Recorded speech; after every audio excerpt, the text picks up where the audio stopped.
Out, out. Dogs out. Dumbasses.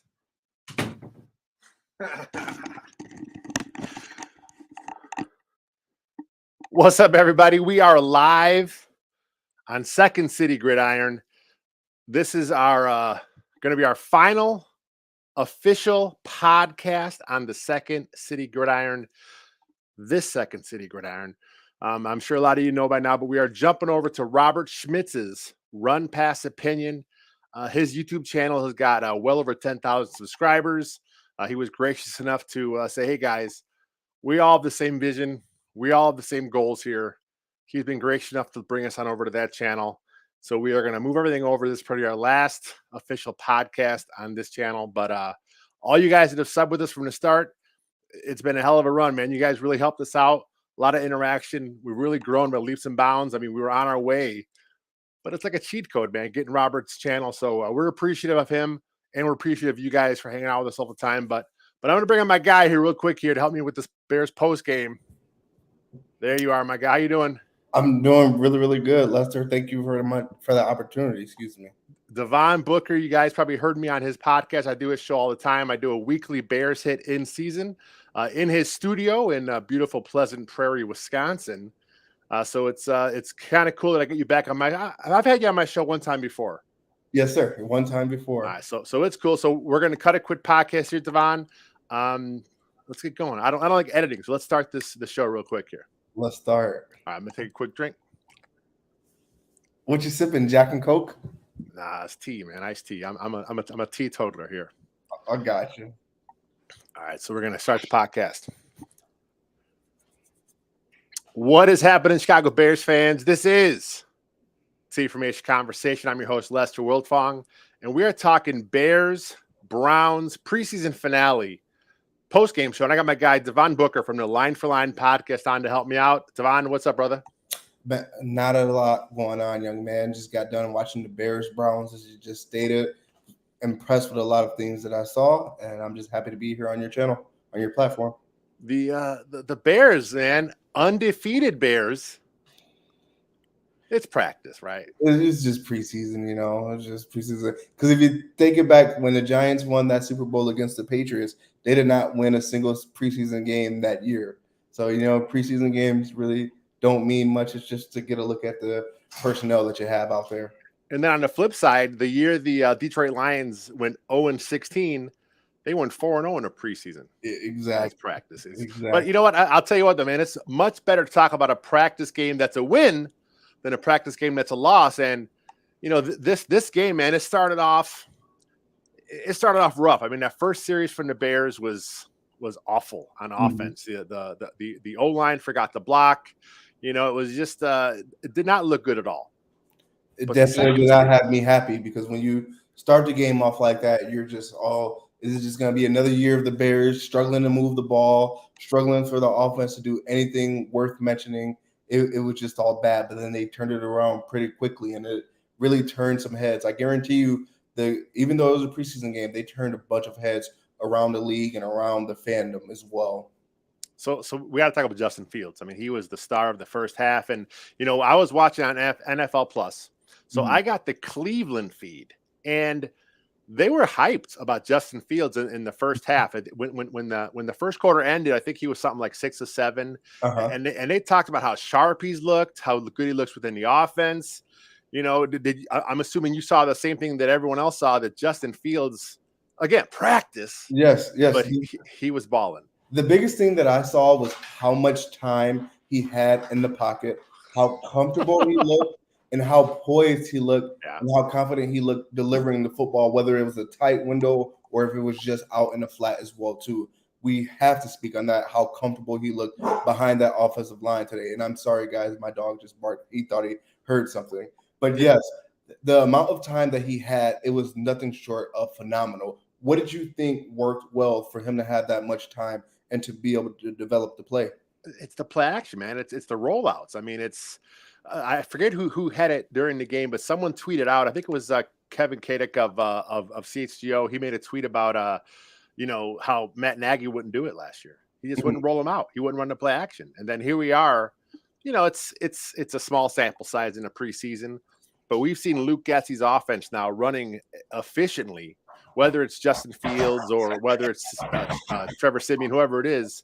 We're seeing the offense look good, and part of it is because they have a understanding of the run game married with the pass game, and man, those rollouts, just it gives them the time it needs because the offensive line still has some issues. They have issues to work out here. But speaking of that offensive line, I mean, Tevin Jenkins, right guard.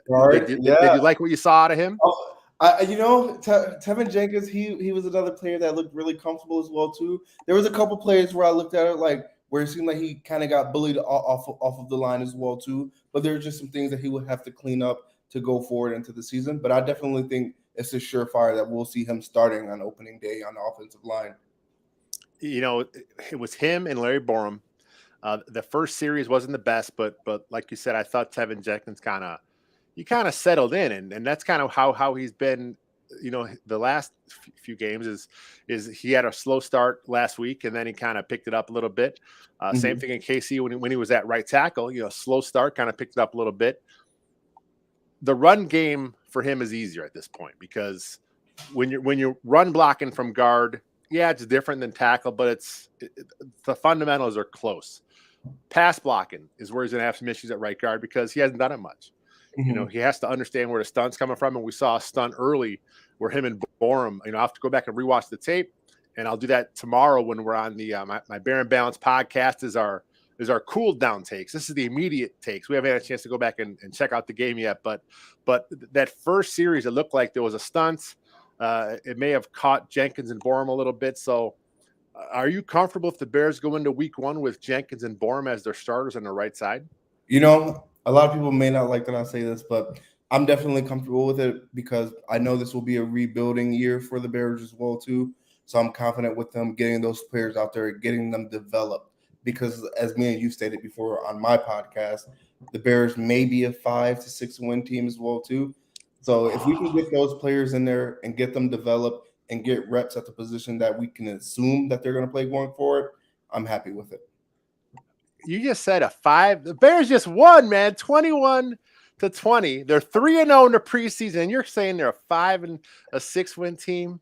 I mean, I'm a realist, Lester, and I just like to call a spade a spade. I just feel like the team is still very young. Obviously, they're in a new offense. There's a lot to learn as well too, and we still don't know what the offense is going to look. I mean, the defense, is going to look like this year because obviously Travis Gibson going back to putting his hand in the dirt, and we got Jaquan Brisker back there with Eddie Jackson. There's still a lot of stuff just in the air for the Bears for me to be high on them and saying they're going to be above 500 playoffs, all of that stuff. That's funny because when I do your show, you always ask me my prediction for the record this whole offseason. I'm about 6, and you bust my balls. Say how could you say 6? And now here you are on my show saying the same thing. You think it's a 5 or 6? Okay, I see how it's going to be here. Do a little old switcheroo, Yeah, I got you. So center, obviously Sam Mustipher. I mean, Lucas Patrick, he's going to be out for the foreseeable future with the injury, things like that. But I think when he gets back from healthy, we're going to see him back in, and Mustipher is going to go back to being a backup. And that's no knock to Mustipher. I think he's a really hard-working player, and he's very intelligent. But sometimes you got it and you don't got it. I just don't think he has it to be just a very prominent center for the Bears going forward. I think we do got to give Mustipher some credit, though. Mm-hmm. He did get himself in better shape. Part of the reason why he was heavier last year was because that's the way the O-line coach, Juan Castillo, wanted him. He wanted big, heavy offensive linemen. That's his style. He likes the big, lean-on-you kind of guys. This scheme is all about speed. They want to get that outside zone scheme moving. And I think with Sam Mustipher, again, I'm with you. He's back to the bench once Patrick's ready. But I got to give it to him. I mean, he put the work in. He earned the trust of this coaching staff, and he's definitely got a place on this roster moving forward. He's a body out there, yes. He's a body out there. I mean, and then Cody Whitehair, of course. I saw him a little bit. I tried watching the line as much as I can. Mm-hmm. It's hard. I mean, it's much easier to check out the line when you go back and do the rewatch because it's natural as fans. Our eyes follow the ball, and then of course when Justin Fields is doing his thing, it's hard to kind of keep an eye on it. But I did see Cody Whitehair again, a nice preseason. I think he's going to bounce back. Whatever problem he had last year, I think Cody Whitehair is bouncing back. Yeah, he had a very unfamiliar down season last year. And me, I was always high on him. I love him. I was a huge Cody Whitehair fan. And I'm not saying I'm not either. But just last year, it just seemed like things just weren't clicking. He was just getting thrown all over the place last year. If you go back and look at the tape, it looked like he was a ragdoll most games. And that's not what you want to see when you have a guy like Justin Fields back there as well, too, your quarterback of the future. My podcast partner, I do Baron Balance with Jeff Burkus. He has a theory. He thinks there had to have been something wrong with Cody Whitehair last year. A lot of old linemen, they don't come out and talk about if they have ailments. But he's pretty sure, and then I have to tend to agree. I think there was something going on. It could have been physical. It could have been mental. Maybe he was just tired of Matt Nagy's shit. To be honest with you, I mean, it could have been something to do. But he seems energized. And then let's close off the offensive line. Let's talk about Braxton Jones. I didn't notice Braxton Jones much on the live watch. Did you have to pick up I saw him, Jones? Yeah, I saw him on a couple good plays where it looked like he threw some good blocks out there. He's a big physical guy. Obviously, they're going to love that with him going forward.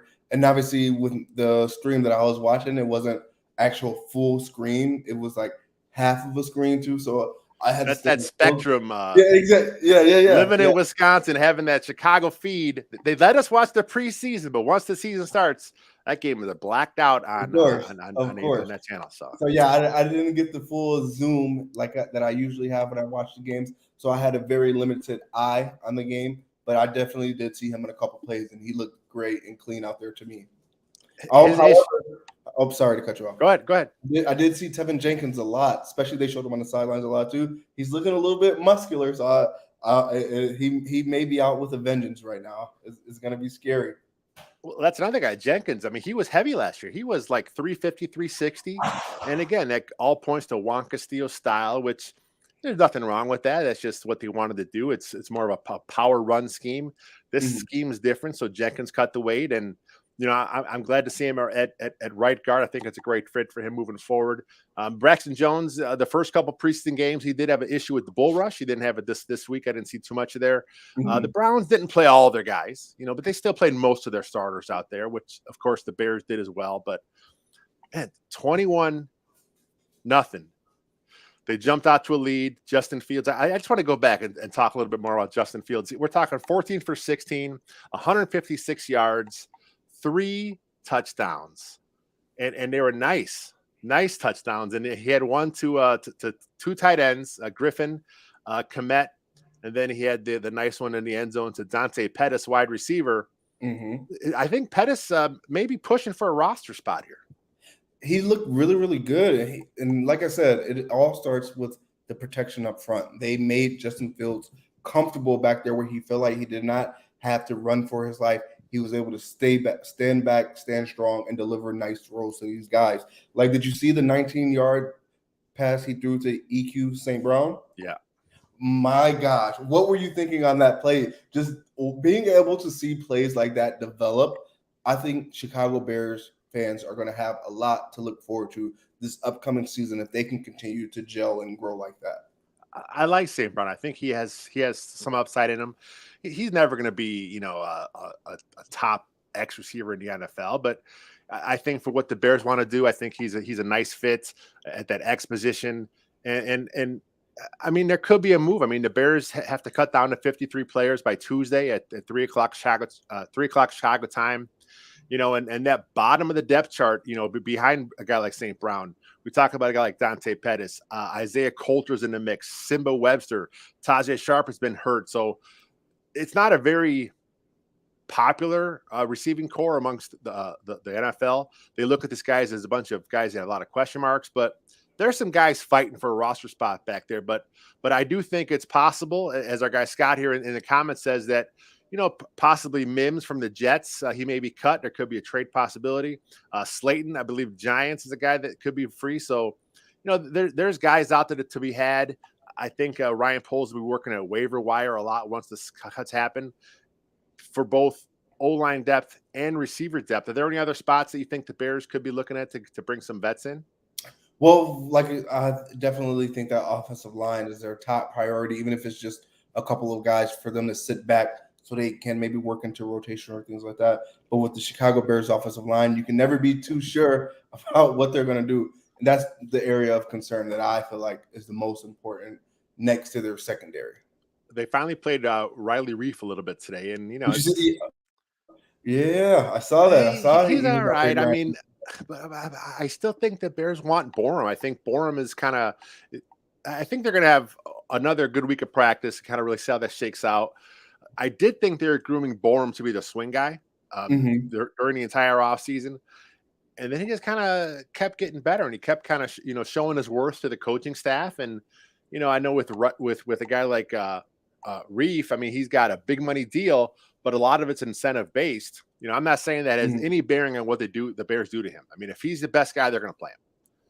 But I also think that they signed him knowing that there's a chance that Borum could win that gig. He's a huge fan favorite in Chicago. Obviously, they were high on him from the minute that he came to the organization, and so was I. Obviously, with me being a diehard Bear fan, I definitely can see him pushing to start. But there's just so many variables for that offensive line, and from my viewpoint, that I don't know who we will see for sure start on that offensive line, especially with the injuries that we've seen within the most recent couple of weeks as well.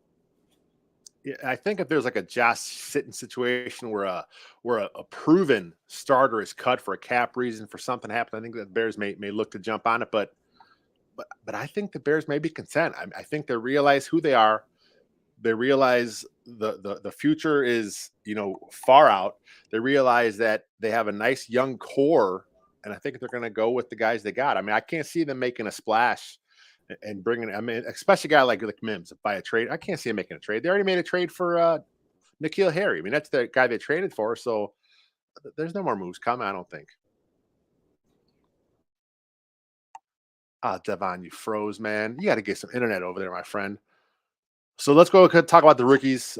Jump in when you can, Devon. I don't know if you're going to have a bad connection there, but for you guys who are checking on the podcast, that we are recording this on Second City Gridiron, and starting tomorrow on Sunday, we're actually going to launch our new Second City Gridiron video channel, which is going to be, of course, on Robert Schmitz's old Run Past Opinion. It is now rebranded. It is co-branded for the both of us. But eventually it's going to be, fully Second City Gridiron. So we're excited for that. So let's talk about the rookies real quick. We already talked a little bit about Braxton Jones. I thought he looked pretty good at left tackle. The Bears clearly believe he's their guy. I mean, he's clearly the guy they want to be there. And I can't see them making a change there. But I thought Kyler Gordon looked pretty good today at cornerback. Again, it didn't get a lot of reps. I haven't had a chance to go back and watch the snap counts and see exactly where he was at there. But I'm excited. I thought it was a pretty good move there for getting Gordon out, getting some reps in there. Jaquan Brisker, I saw some tweets, people talking about him during the game. It's possible that he could be back, obviously, for week 1. He's got that surgery on his thumb. He's a safety. He'll club it up. He'll get out there. He'll do what he can. As long as he can go, and as long as the pain threshold is something he can handle, I think he'll be good to go there. Velus Jones Jr., if you guys have not had a chance to check it out, make sure you check out Robert Schmitz's video breakdown of Velus Jones Jr. Phenomenal breakdown for Jones. I think we have Devon back here. Let's check. Are you back, my friend? Oh, man, now you have no video here. Yes, there sir. you are. Like, hey, what's up, man? What's up with you? It looks like I'm back. Can you hear me? I got you. I got you there. Hey, we're getting close anyway. It was preseason number 3, so let's move on. You can hear me, though? It's all good. You got me? I'm back. You, sorry about that, guys. It's all good. I think Spec maybe just doesn't like me. They know that we. It's that Wisconsin internet, man. All right, let's get you out of here, my friend. I got you. You're back? All right. Anyway, let's talk about the best player on defense. I was very impressed with Devontae Harris, cornerback. I thought he was a physical presence out there. I thought his coverage skills was pretty good. And here's a guy that's fighting for a roster spot. I know when the Bears picked him up earlier in the offseason, I didn't think too much of him just because I thought the Bears were pretty comfortable with the guys they brought in. But 5-year pro, He's been around the league a little bit. I think the Bears are like his fourth or fifth team. He's kind of bounced around a bit, but he's got 36 appearances, 9 starts. He's got some good length to him. And like I said, tonight he showed some physicality. Did you like what you saw from Harris tonight? I think in number 17 or 19. Number 17. It's those weird teens in the defensive backfield just still throws me off. Every time I saw him, I kept saying, "Is Anthony Miller back on the Bears?" Every time I saw that jersey number, made me think about that guy. But no, I definitely saw him sideline to sideline. He had his nose in a bunch of great plays as well. I think Harris is battling for a roster spot. I think Lamar Jackson is battling for a spot at corner. I think one of these two guys are going to make it. One may go to the practice squad. I thought Dane Cruikshank finally got a chance to get out there. He made a lot of contact out there as well, too. It was insane. The secondary for the Chicago Bears tonight, they were legit around the ball constantly. There was another play I want to talk about. The ball, it was batted. I forget who batted the ball down. And when the ball was knocked down, I forget which Bear it was, but man, he jumped on the ball like the old school Lovie Smith days. Balls in the ground, man, jump on it. And that's that Matt Eberflus mentality, right? Mm-hmm. I definitely think Matt Eberflus is on pace to have the Bears defense top 10 easily. Top 10. This is the immediate post-game show tends to have more hotter takes because we're excited and fired up. So top 10 defense, huh? Yeah, I definitely think so. I think it all depends on how they hold up. And obviously we're relying on Travis Gibson to play at an elite level as well, outside of Robert Quinn as well. Obviously you want the interior guys to step up strong as well. I thought Sam Kamara looked good off the edge tonight a little bit. He's had a really nice first 2 preseason games. So as a guy that's a backup edge guy, again, he could be pushing for a practice squad spot at the worst, but I think he's got a good chance to make this roster if things kind of fall his way. Do you like what you saw out of Sam Kamara? I definitely did. There were a couple plays as well where I saw him sliding off of the tackles as well too. But obviously it happens. But I was just happy to see him around the ball, making a play on the ball. Yeah, I mean he looks good. I mean Charles Snowden was flashing a little bit again. I think he's. I'd like to see him. I had high hopes for him as a UDFA last year, but the Bears got some pretty good young depth players. I saw Dominique Robinson at one point left the game with a leg injury. Mm-hmm. Their Bears PR tweeted it out and then they deleted it. So I'll have to go back and check and see how long that's going to happen here. Hopefully Coach Flus will talk about it in his press conference after the game. But again, we will probably talk about that tomorrow when we do Bear and Balance with my guy JB. Our more cooled down post-game show after we have a chance to listen to the press conferences, have a chance to watch the film again. So, but I'm excited with what Dominique Robinson brings to the Bears too. It's a good young edge rusher there. Of course. What was up with us seeing Gibson in the game late? We saw. I don't know if he played all the way until the end of the game, but I did see him later in the second half. I'm not sure. Maybe they had some injury issues that kind of just bring some guys on a different rotation there. I know the first half they had a few guys that wasn't expecting to play kind of early. Mike Pennell was in there early. Trayvon Coley got some work at DT early in the game as well. But I thought the first and second team defense for the Bears played good. And like you said, Coach Flus, he has these guys playing the right way. Defensive coordinator Alan Williams has these guys playing the right way. I think, I want to see a top 10 defense. I think it's possible, but we'll see what happens throughout the year. So let's real quick finish up the show. It's offense. This is an easy one. Who's your best player on offense today? Today, Justin Fields, without a doubt. Yeah. Without a doubt. It's just there's just a different thing about him. I mean, he was so smooth today. He was calm. He was, on the rollouts, he was taking his time, making the right reads. You talked about it at the top of the show, how he had time to throw. And again, part of that is the rollouts. Part of it is the play action. And I know there's some fans are going to criticize his time to throw being high. They're going to say, oh, it's just because of the rollouts and the scrambles. Mm-hmm. That's today's NFL, man. I mean, that's how this offense runs. That's why you have those kind of things. And, that kind of stuff that tires out a defense, all that running around, those outside zone runs, it gets those guys moving. It wears on them. And, the bootleg play actions, you really stress a defense to be disciplined. and to read their keys perfectly, because if they don't, now the bootleg gets them. So, I mean, I'm assuming you're pretty fired up about the new Luke Getsy offense going into the beginning of the season. Like I said, anyone who works that close with Aaron Rodgers, I just hope that a sprinkle of the greatness just rubs off from Aaron Rodgers and transfers to that person. So I just hope he's able to bring that to Chicago, because if you notice close attention to Justin Fields, he looks more happy on the sideline as well too. When you do see the camera pan to him, you see him laughing and joking with his receivers and his offensive line, and that just seems like it works for a great game for the offense. I think part of it is just there's just a different calmness in Justin Fields. I mean, the last year rookie season was one thing, so he had the rookie season going with him, and then of course he had he's the QB2. Andy Dalton's a QB1, so he had that going against him, and he was trying to really pick up a lot of stuff as a rookie. But going into this year, he knows he's the man. He has the swagger. He has the confidence. I think he enjoys the coaching staff. I think he enjoys his offense is going to be in, and I think he understands what's going on here. I mean, it's a different culture, and it's an intense culture. But Justin Fields seems like the kind of guy that wants to be coached hard. Mm-hmm. I mean, I think he wants that. He wants the intensity. He wants to be pushed, and I think that's what he's getting here. So, real quick about Coach Flus, let's talk about him. The Bears only had 5 penalties. I actually like that. And if there was an impressive stat too as well, that teams were 0-10 for third down and conversions or more. Did you know that leading into today? Oh, the Bears were holding the opponents. Yeah, they had no third down conversions of 3rd and 10 or longer. I mean, it's when the Bears can pin it back and get after the quarterback, I think that really helps them out.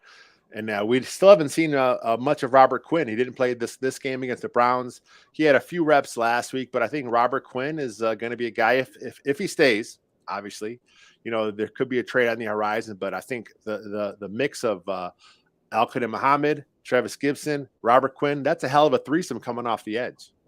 I'm super excited to see that as well. I'm super excited to see Kyler, who had an amazing pass breakup as well today too. It was just so nice seeing Kyler Gordon out there as well, because obviously we like to assume that he's going to be the number 2 cornerback with Jalen Johnson out there. So it's always a great thing to see him out there and to see our guy do what he can do.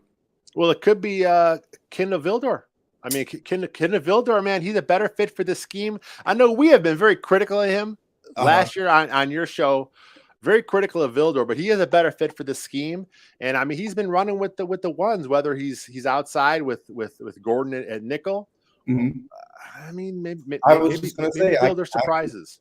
I can see that, because if you notice that they did have Gordon at nickel a lot today too, getting him his workout on the inside too. So I mean, he's a rookie as well too. Maybe they like the presence that Vildor does have. So we shall see, right? He's a physical player. He's a better fit for a zone-based scheme. He doesn't have the quick twitchiness you need to play man-to-man. Mm-hmm. He seemed to get lost last season quite a bit. But, even his zone numbers last year were much better than when he was in man-to-man. His coverage is there. So I think the Bears defense will surprise a lot of people. I'm not sure if I go as high as top 10. I think they have a chance. But I'm excited. But man, today, Justin Fields, it's all about the offense. I can't wait to go back and rewatch it. But, do you have any closing thoughts before I get you out of here? No, like I said, I'm just really high on seeing Justin Fields have that much time to sit back there and let the play develop. It was shocking to see that, because you don't see that as a Bears fan. You don't see them moving the ball down the field. You don't see them putting points on the board. It's always this slow, stagnant offense with the dinky 5-yard throws or a run on 3rd and 10. It's just it was great to see. All right. Why don't you shout out all your social media channels, and then I'll get us out of here. Yes, sir. Everything: Instagram, Twitter, Facebook, Line for Line Podcast. Same thing, all over the place. Same thing, all over the place. All right, man. Hey, I'm going to close out the pod, but don't leave. We're going to stick around, and I'm going to talk to you real quick when we get out of here. But guys, thanks for listening. It was a quick, nice, short, and sweet. Again, the post game is usually Robert Schmitz's gig. Robert Schmitz is at a weekend-long bachelor party, and I'm guessing he is out of it right now. So he asked me, he said, hey, man, I need someone to take over the post-game show. I'm like, I'll do it. I don't like the immediate post-game. I like to kind of, let the emotions cool down. So this is probably about as animated as you'll see me on a pod. But man, Bears undefeated, Super Bowl, Super Bears, let's go. But for Devon Booker, I'm Lester. You can catch me on Twitter at WiltfongGR. But till next time, bear down, my friends.